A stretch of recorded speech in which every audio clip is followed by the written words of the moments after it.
Well, welcome everybody. Another deep dive for us. And I think this is going to be the last one that is a series in our working whole communities. We've got multiple topics that sort of just all kind of came together at the same time. And it was like, perfect. That's about a 1 hour worth of discussion. And we'll just call it good for a while after that and just bring up things as they pop up. So I think we're going to start with, do we do introductions on deep dive nights? I kind of think not, yeah. So Kayla is going to take us through first. She'll explain the new job she's got, and then that led us to finding this training for those who volunteered to work at one of the workshops she was helping with. So Kayla, and I've got it so you can share your screen. Awesome. Let me do that real quick. Let me start there. All right. So, like Cindy was saying, I do have a new temporary position working for an organization called the Alliance of People with Disabilities, and they're kind of an affiliate or an extension of the Center for Independent Living, the federal level. Their philosophy and their whole model is helping people with disabilities live as independently as they choose. And they work with both youth and adults. So for adults, it's resume building, finding housing, transitioning out of a care facility into a whole, into their own like independent living situation, peer support. For kids, it's things like building social skills, providing parents with tools, things like that. So through the CARES Act, they received a sizable amount of money to help people with disabilities, I guess, mitigate the impacts due to COVID on that community. And so one of the things we've been doing is community vaccination clinics, where we're meeting the people where they're at in their community and we're vaccinating them.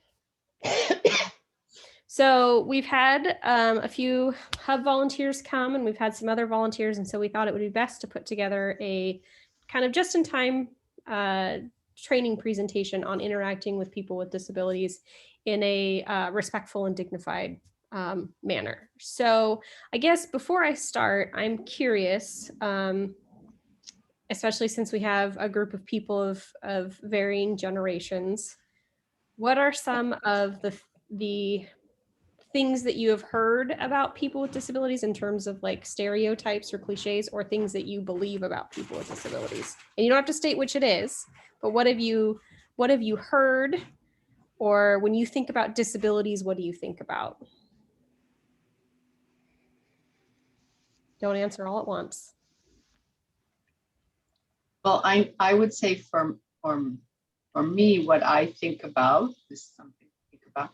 I know younger people where I might know their parents may have a disability, but I don't know that I know a lot of adults who I would immediately identify as people I know as adults that have a disability. It doesn't mean I don't know them, but that's not the first thing that pops to my mind. Maybe I'm not aware of it. So yeah, maybe I know more younger people. Sure. I have heard that don't feel uncomfortable to just offer somebody help. It's not necessarily insulting, just ask, do you want help with this or not? Or, Mm-hmm. I think it's important to recognize that there are a lot of different kinds of disabilities, seen and unseen. There's from physical disabilities like sight and hearing to mental things that aren't even terribly obvious, like ADHD and autism spectrum. Don't have a good grasp on what a lot of things are because they've been stereotyped so much. See, you guys don't even need this training. Well, the one thing I will say is that like I had, when I worked at Boeing, I almost always had a deaf person who was part of my crew.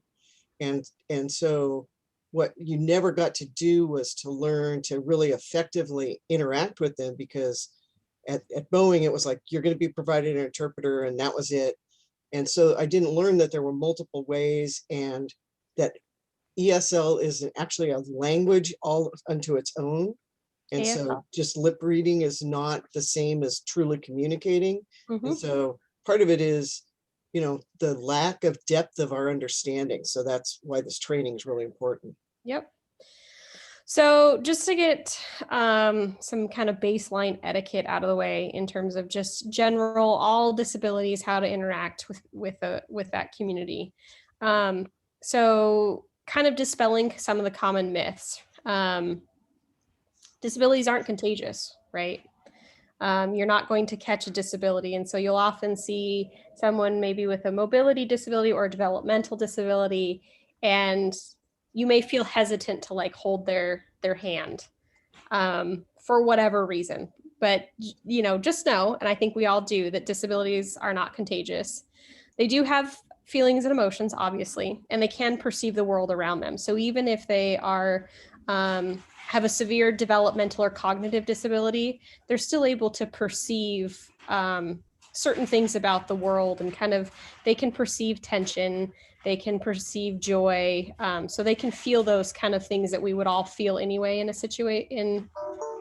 For example, if we're in a tense situation, we're going to feel that tension in the room, right? They do too. Of course, they're all unique individuals, and that no two disabilities or two people are the same in how they handle their disability. They do deserve to be treated with dignity and respect. We should see them for the individuals that they are. So basically looking past their disability as a barrier. This one's kind of important, not to talk down to them literally or figuratively. So it's disrespectful to someone in a wheelchair to stand above them, right, and look down at them. That would be literally, right? So it's important to be at eye level, to sit down in a chair, to kneel when communicating with someone. Of course, it's never appropriate to mock or imitate a person. And because they are sensing, feeling, perceiving people, we need to be respectful and sensitive to their feelings and their experiences, and find a way to navigate the situation. So, you know, we have to kind of the whole anti-ableism thing, we have to understand that there are things that we won't understand because we don't have that lived experience. And so when someone's really struggling in a, say someone with autism is really struggling in a chaotic environment, like a shelter environment or something, we need to put ourselves in their shoes, right? And try to find ways to help them navigate that situation. So in terms of identity, typically people prefer person first identity. So it's person with a disability, or person with autism, or person with a developmental disability, instead of saying that disabled person over there or that autistic person. So it can vary. Typically, like I said, people prefer first person or identity first language when referring to them or their disability. However, some people do prefer not that route, the exact opposite, right? And so a good rule of thumb when interacting with someone is just to start with the person first, and they'll correct you if they prefer something else, or you can, of course, always ask. And feel free to stop me at any time if you have any questions. Kayla, I have a quick question. Mm-hmm. I've been trying to figure out how to talk about someone that cannot see. So a person with low vision is easy. Mm-hmm. What is a person that cannot see called? A person with no vision? A person who is blind. Okay. Yeah. I couldn't get past the blind person. Okay. Yeah, Person who is I know. I was doing the same thing. I was going blind person, person blind, person with blindness. Person with blindness. Yeah. Person who is blind. Okay. All right. Thanks. Uh-huh. So, of course, it should go without saying, but somehow amazingly, there's always that one person, right, in your community who's going to do this. But people with disabilities are adults, and they deserve to be treated like adults and spoken to as if they were adults. So you shouldn't be making decisions for them. So just because this person has a developmental delay of some sort, and you don't think that they are they're able to make their own decisions, that's a wrong assumption. You should assume the opposite. You should assume that they can make their own decisions unless you've been informed otherwise. Does that make sense? So we never use the terms anymore of handicapped, crippled, retarded, stupid, confined to a wheelchair, anything like that. And I understand that some of these terms can be generational. So for example, one of the clinics that we just hosted in Kent, the father of someone who was signing up his daughter said in the accommodations notes, "My daughter is severely retarded. I will be attending with her." And we went, oh, like, oh my God. Turns out he's like in his 70s and she's in like her 50s. So some of it's generational. Of course, we are trying to weed out the use of those words by any generation, but it does still happen. Kayla, how do Yeah. you get around handicap placards or handicap parking places? I think it's fine to refer to like a handicap placard. You just shouldn't refer to a person as Okay. handicapped. Does that Okay. make sense? Yep. And we of course should provide them with every option that they would be provided if they didn't have a disability. If you aren't ever sure how to interact with someone or how they prefer to be addressed, just ask them. Never assume, like you were saying, never assume that someone needs help. Always offer assistance, or ask if they would like assistance before doing anything for them. I mean, respect their choice if even if it looks like they're struggling. So if it takes them 7 attempts to get through a door that keeps shutting on them and they say no, they don't want help, then respect that choice. And you can always just say, if they decline your help, say, okay, well, if you change your mind, just let me know, I'm here to help, right? And if they want your help, they will ask. Don't continue to ask them, are you sure, repeatedly. So when they're struggling with that door or struggling to reach that thing and you go, are you sure you don't want my help? Are you sure you don't want my help? I mean, that would be obnoxious to anyone, right? Especially if you have a disability. So of course, though, if there is a dangerous situation, you would help them just as you would with anyone else. So if something, I guess, that was going to cause them or someone else harm, you would do something to intervene. That's also appropriate to do with someone with a disability.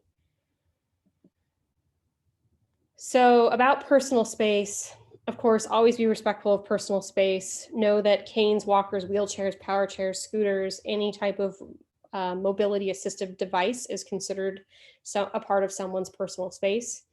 So when you're getting down on eye level to chat with that person, don't lean on their chair, don't touch their chair. Definitely do not move it without asking them first. So some well-meaning person, they might have transferred to a physical chair from a wheelchair. Some well-meaning person or someone who sees this chair in the way may move it, but moving it may cause that person a great deal of difficulty in getting back in that chair and possibly not being able to get back in at all. Don't put anything into someone's carrying basket. So, you know, some of the scooters and whatnot have little baskets in front without asking them first. That's the equivalent of putting something in someone's backpack without telling them. And then, of course, we all know with some disabilities where sensory sensitivity is involved, touch can be something that's very distressing. And so just always ask someone's permission before you put hands on them or hug them or anything like that. As Matthew said, not all disabilities are visible. And I think we can identify what those are. They're just as real as visible disabilities. So just treat people with dignity and respect. I think a lot of people, especially when a disability isn't visible, can get very frustrated very quickly. Like, oh my gosh, this person's such a pain. This person is so demanding.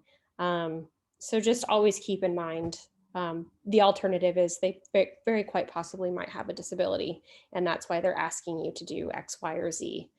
For example, like writing down instructions after you've just given them a detailed list of what they should do.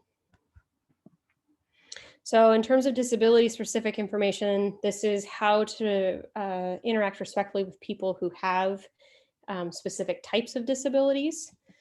So for example, mobility disabilities, we think of those people as people who use mobile or assistive devices, like I said, wheelchairs, walkers, canes, power chairs, crutches. This could also be somebody with a prosthetic of some sort. Never think of those people as sick. When walking beside this person or escorting them from point A to point B, you should walk next to them, not behind them or in front of them. Part of that is out of respect, right? You would walk alongside your friend to some place or anyone else to some location. The other part of it is for safety, because obviously if they're in front of them, they could in a device very much run you over. Like we already said, be respectful of their personal space. Don't move their assistive devices. And if they need help, ask them how you can help them first. And then of course, when setting up different facilities, so setting up a hub or setting up a shelter or any of the setting up a vaccination clinic, we want to make sure we maintain adequate space for maneuvering of their device. And so that's typically 3 feet wide with a little bit more space for around corners or navigating corners. People with visual disabilities, of course, talk to the person directly. So they may come with a companion of some sort. So for example, we had a woman at our Kent clinic who is blind, and she did bring her husband who is not blind. He has full sight. So the respectful thing obviously is to talk to that person, the blind person directly, not to their guide or their companion, because a loss of sight is obviously not a loss of intellect. When you're entering a room, you want to announce yourself to the person and also indicate when you leave. So walking in or up to them saying, "Hi, I'm so-and-so, I'm to your left," or, you know, "I'm to your right," so that they kind of get an idea of where you are in the room and also that you're there. And then again, when you're leaving, say, "Okay, well, you know, Susan, I'm leaving now." So just so that they know, right? There's probably nothing worse than talking to yourself when you think you're talking to someone else. Don't ever pull or drag that person. Don't ever use some of them use a cane. Don't ever grab that cane. Don't ever grab the harness of their dog. Give useful descriptive directions. So when they say, "Excuse me, where is the bathroom?" Don't go, "It's over there," right? You'll want to say you want to walk straight 20 feet and then turn left and take 4 steps and you'll be at the bathroom door. Better yet, offer to just show them. So the way to do that would be to offer, and I believe this comes up ahead of time, is to offer your left elbow and walk with them to the location that you're taking them. Some people do rely on guide dogs, or seeing eye dogs is the other term for them, for assistance. Never touch, pet, talk to, feed that animal without their permission. The dogs are considered working. They're not to be distracted. They are on very specific diets. They can only be given specific toys. And that might sound and seem cruel. I promise you it's not. And of course, don't be offended if the person declines. So if you say, "Hey, can I pet your dog?" and they say, "No, I'm sorry, they're working." It's nothing against you and everything to do with that animal, how that animal behaves, not wanting to distract the animal, not wanting to, create undue attention on themselves. So you're petting the dog, now all of a sudden 15 other people want to pet the dog, right? So the dog needs to remain working and focused. Don't ask questions like how long they've been blind or how they became blind or if they were born blind. And then, of course, in facilities, either leave doors and cabinets and other things all the way open or all the way closed, because leaving something ajar is actually very dangerous for a person who is blind or has a low vision or visual disability. So here is how to guide someone with a visual disability. So you would ask them, so if someone says, hey, where's the bathroom? Instead of giving your 20 feet and then to the left 5 steps, you can just say, oh, well, would you like me to take you, or would you like me to guide you? You offer your left elbow, which is a dignified way to lead someone. Don't be afraid. Go at their pace and don't be afraid to tell them that you're inexperienced and ask for feedback and tips on how to improve. Use audible clues. So you can say, okay, well, now we're walking into the living room, or there's a step coming up. Like, everything has to be called out. And you can say, you can tap a chair or tap a threshold or a location and say, here's the chair. So when you're trying to orient someone or take someone to a location, those are helpful things. People with hearing, yeah. Sorry. Why is it the left elbow? So that's a good question. Most often, so it's your left elbow that you are offering, right? Most people with service dogs have their service dogs on their left. So Gotcha. when you're offering your left, they're linking with their right. So it allows them to still hold on to their dog, essentially. And so just as a general rule of thumb, even if they don't have a dog, that's kind of the expectation, is that you'll link arms with their right. Offer them your left elbow. Okay, thanks.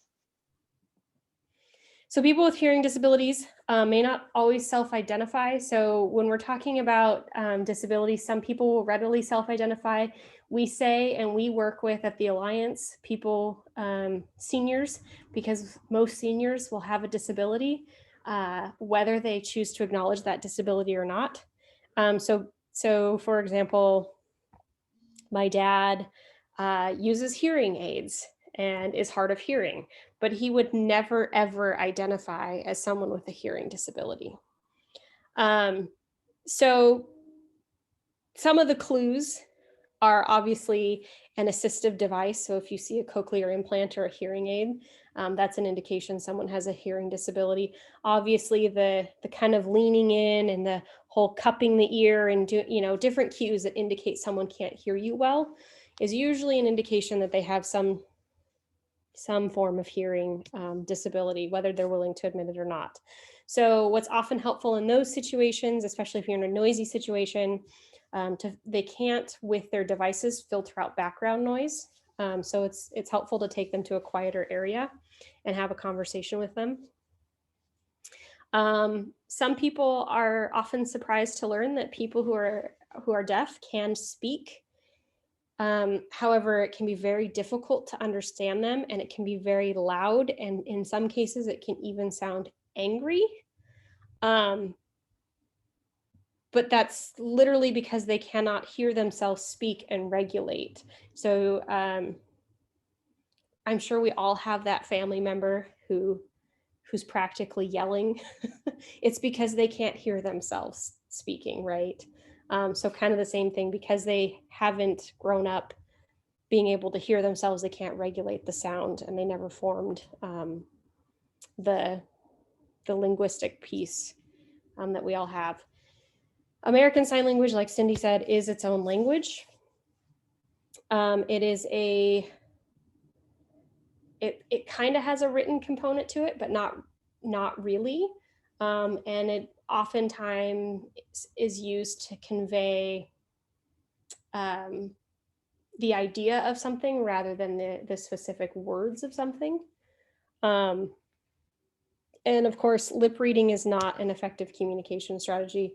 Most people do not know how to lip read. It is a skill that has to be developed over a long period of time. And oftentimes, even then, it's not 100%. And so the only thing that is 100% is either writing down, if you don't know sign language, writing things down, or having an American Sign Language interpreter. In person is always better when that's possible, because when you're using the video relay technology, oftentimes it will freeze, or there'll be micro freezes that we may not be able to see, but the person who is deaf can, and it makes it very hard for them to communicate and to understand fully what is being said because of those micro freezes in the technology.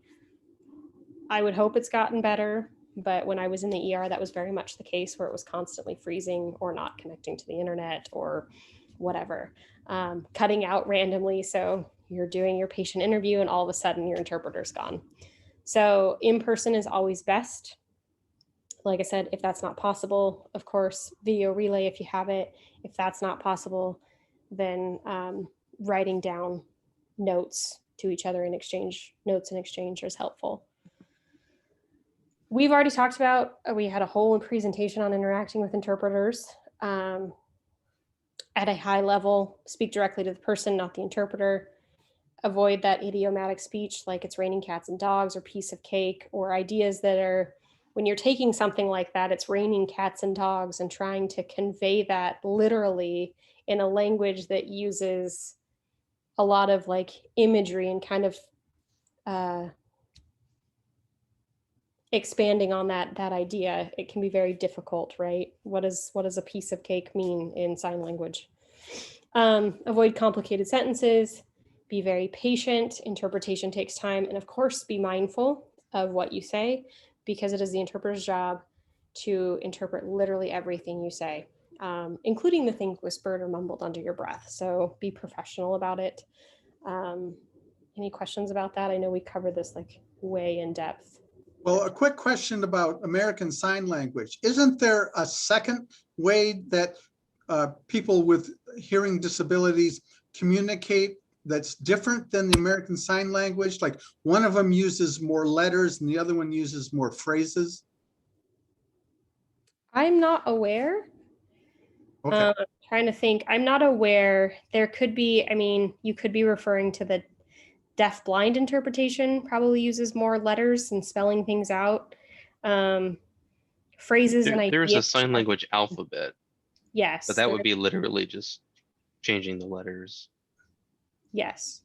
There are, I mean, there are signs and symbols for specific things. Sign language is also regionally. So American Sign Language is used in America. It is different in the UK. It is different in Mexico. It's also regionally specific.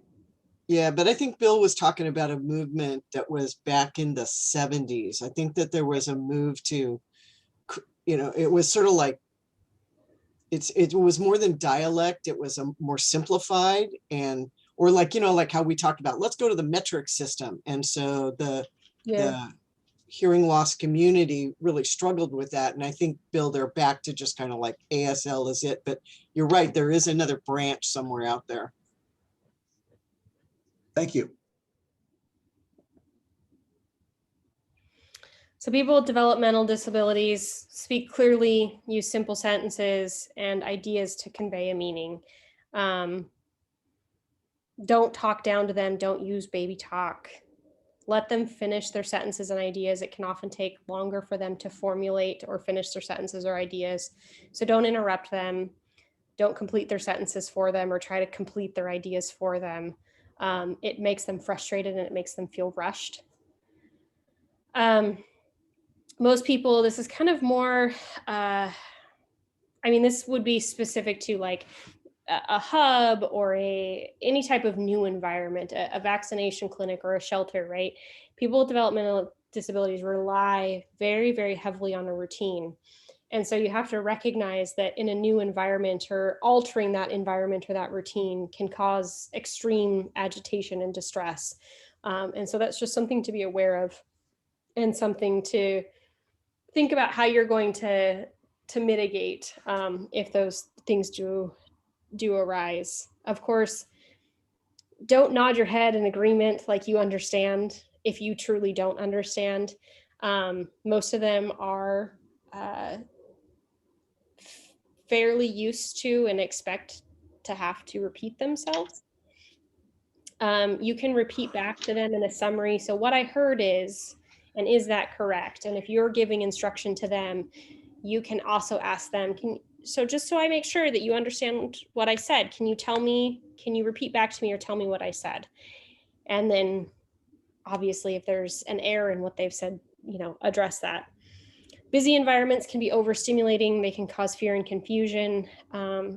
People with developmental and intellectual disabilities often find it hard to sit still in an environment.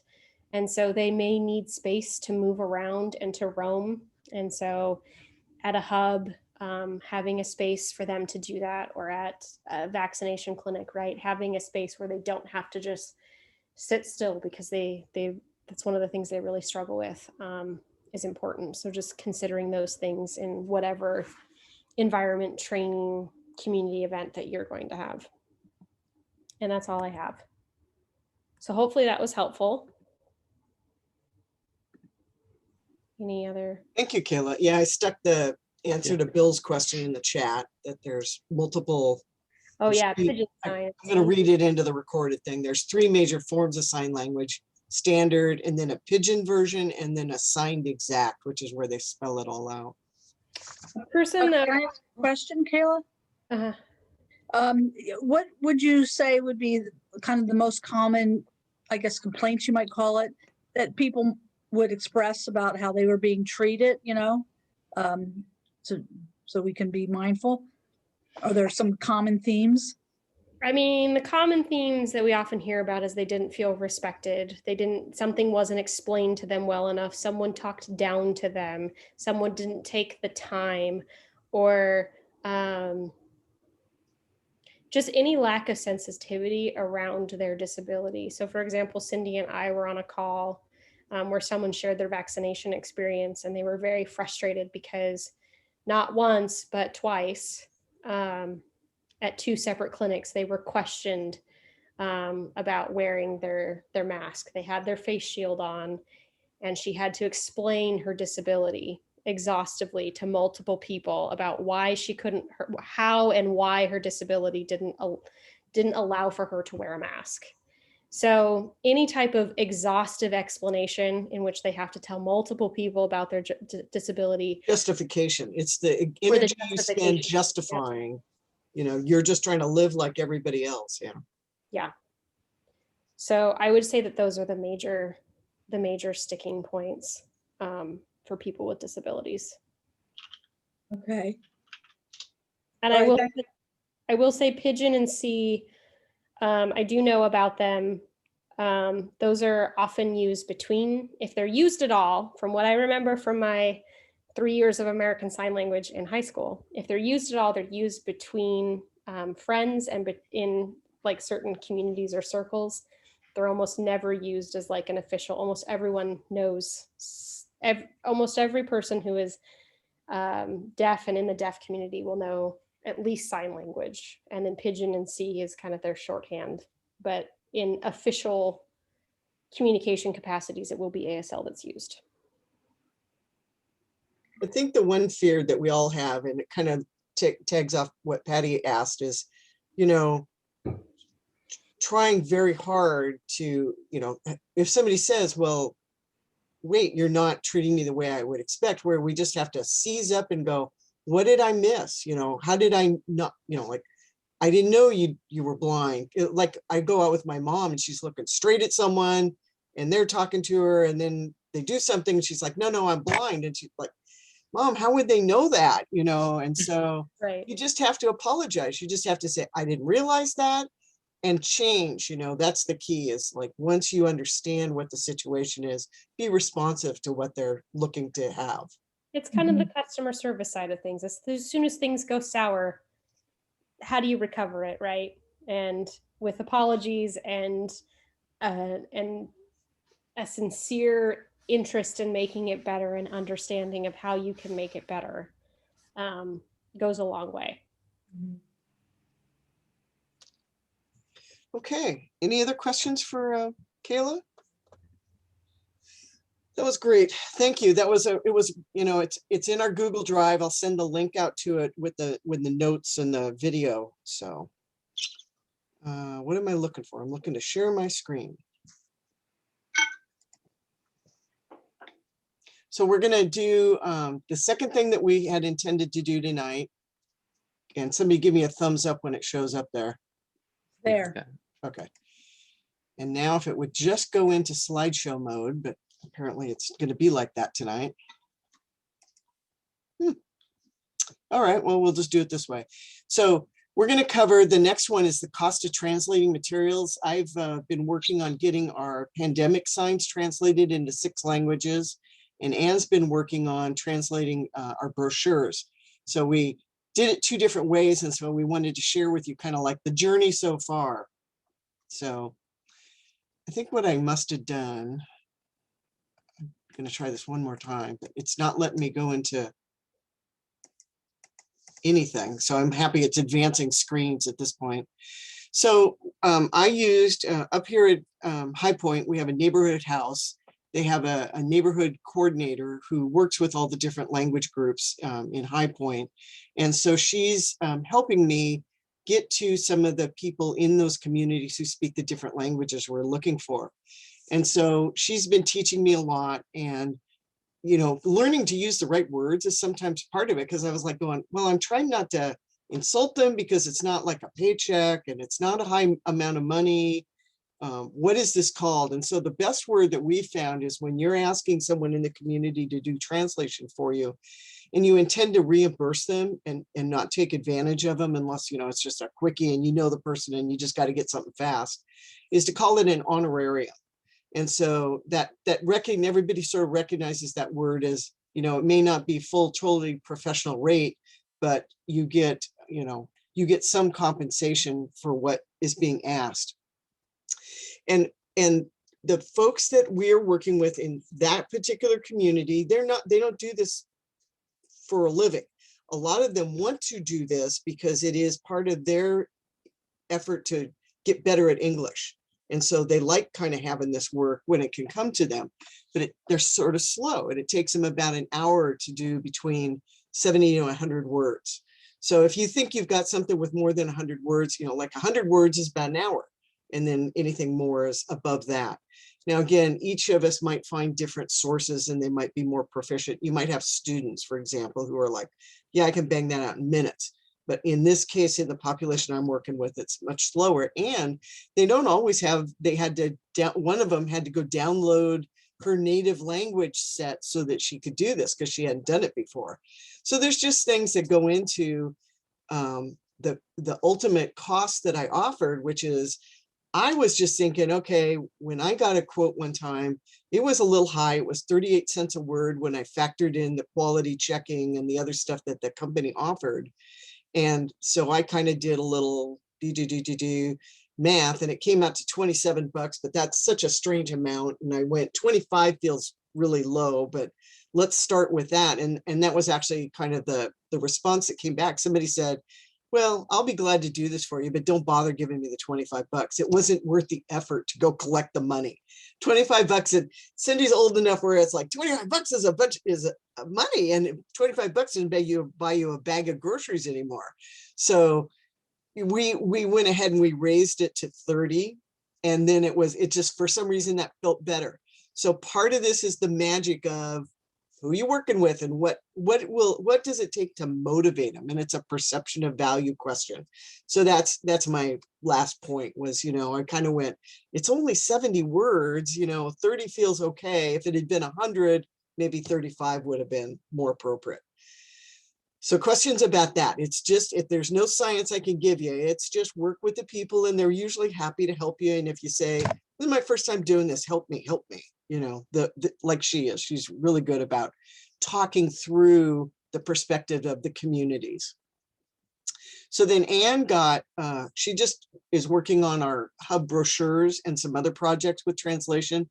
So what I did here is I snipped out part of the quote that she had, because it shows you when you use a professional, she's doing 6 languages at one time. And I think you're seeing it's 25% per word. I will fix this before we get all the way done. 25 cents per word. And then what I added in here was it's Chinese is the one I ended up on. So they're charging her $44 for 174 words. And then they are doing a proofreading. They have somebody at that company who does quality control and then does some graphic design. And you might have to talk to that. Should have taken that out, but you can see that there's other things that you get when you use a company. So if you were doing something that you're going to print and run thousands of, even if you use a community person, you're going to want to get a proofreader and someone who makes sure that your character set didn't do something weird on you when you saved it into PowerPoint or something. So that's kind of if you go by the hour, if you go by the word, feel your way into what it is you're getting translated. And you want to talk any more about what your company's doing? Some of those extra little pieces at the end there are, I haven't actually talked to the guy, but they're having to use special fonts. Yep. So they're having to put it back into the brochure using it's not like Times New Roman or Courier or anything standard. It's pretty blown up letters and that kind of stuff. So it's a little bit more complicated than just transcribing regular text. Yeah, That's the what problem. the little stuff is. That's the problem with our pandemic signs. I mean, I just got back the character set. Kayla put it into the signs, and I still, before we print those, I'm going to go take that to another native speaker and go, read this to me and see what happens, because for the same reason, the character set could have gone weird. Any questions about the translations? So just sharing as we go on this journey here. Okay, the last topic we've got is King County Trusted Partner Network. And because King County encompasses Seattle, I sort of wanted to let you know what this is, why it's there, how it's going to work in Seattle, and what the next steps are. So I've only got about 3 or 4 slides on this. And it's very general because it is just getting started. So you're going to see the law that came about that said you've got to do better. It said to the jurisdictions, you've got to do better at doing communications for non-English speaking populations. And so the concept that King County got to was they're going to use trusted partners to amplify any emergency communications out into the community in general. So the first part is my kind of like, it's expanding communications, and it's a bunch of partners who are nonprofits or other organizations who agreed to serve as this. The bold stuff is how King County writes up and promotes this. It's the pivotal resource in delivering critical life-saving messages. So, but it's working with trusted people within a community, in their culture and in their language. And so language and culture are both important in this way. And so the word they're choosing to use is that they're going to be ambassadors to these non-English speaking people throughout the region. And it's really at that life-saving message. And you'll see that they've got some boundaries. It is a Washington state law. And this is kind of companion to the ADA requirements, which are federal, of course. But this trusted partner network only addresses languages, because the other stuff for ADA, reaching out to all those communities is already in place. So the law specified 32 languages that have to be, the messages have to be amplified if you have a population. I suppose if you didn't have any Japanese people in your community and you could prove it, you wouldn't have to have your languages translated into that. But that's much, it's bigger than the 7 Seattle uses. There's their tier language, and I can't remember how many are on their tier 2, but this is probably most of their tier 2 languages. And so in an emergency, they've done 2 trainings. And so I've sat in on both of these, and this is kind of the way they keep describing it. A partner will sign up into their alerting system, and then they will receive only messages that are critical life-saving. They're not going to receive, salmon spill on the highway sort of messages, but the critical emergency related.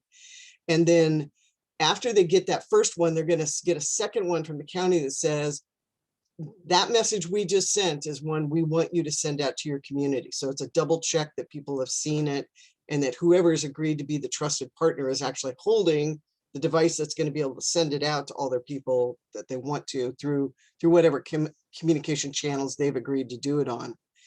And then this has not been fleshed out very well, but members may report back essential information about their community situation to King County.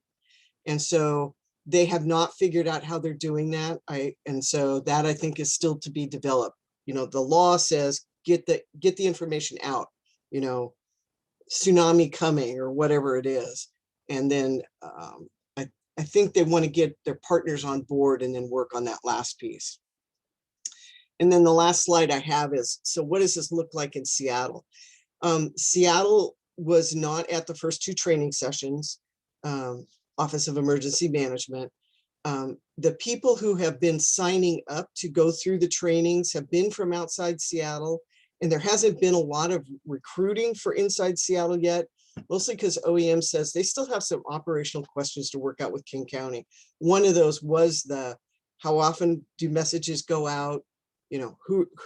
Who's responsible for sending them? What if we find out that, some partner, like none of the Vietnamese partners are on board today?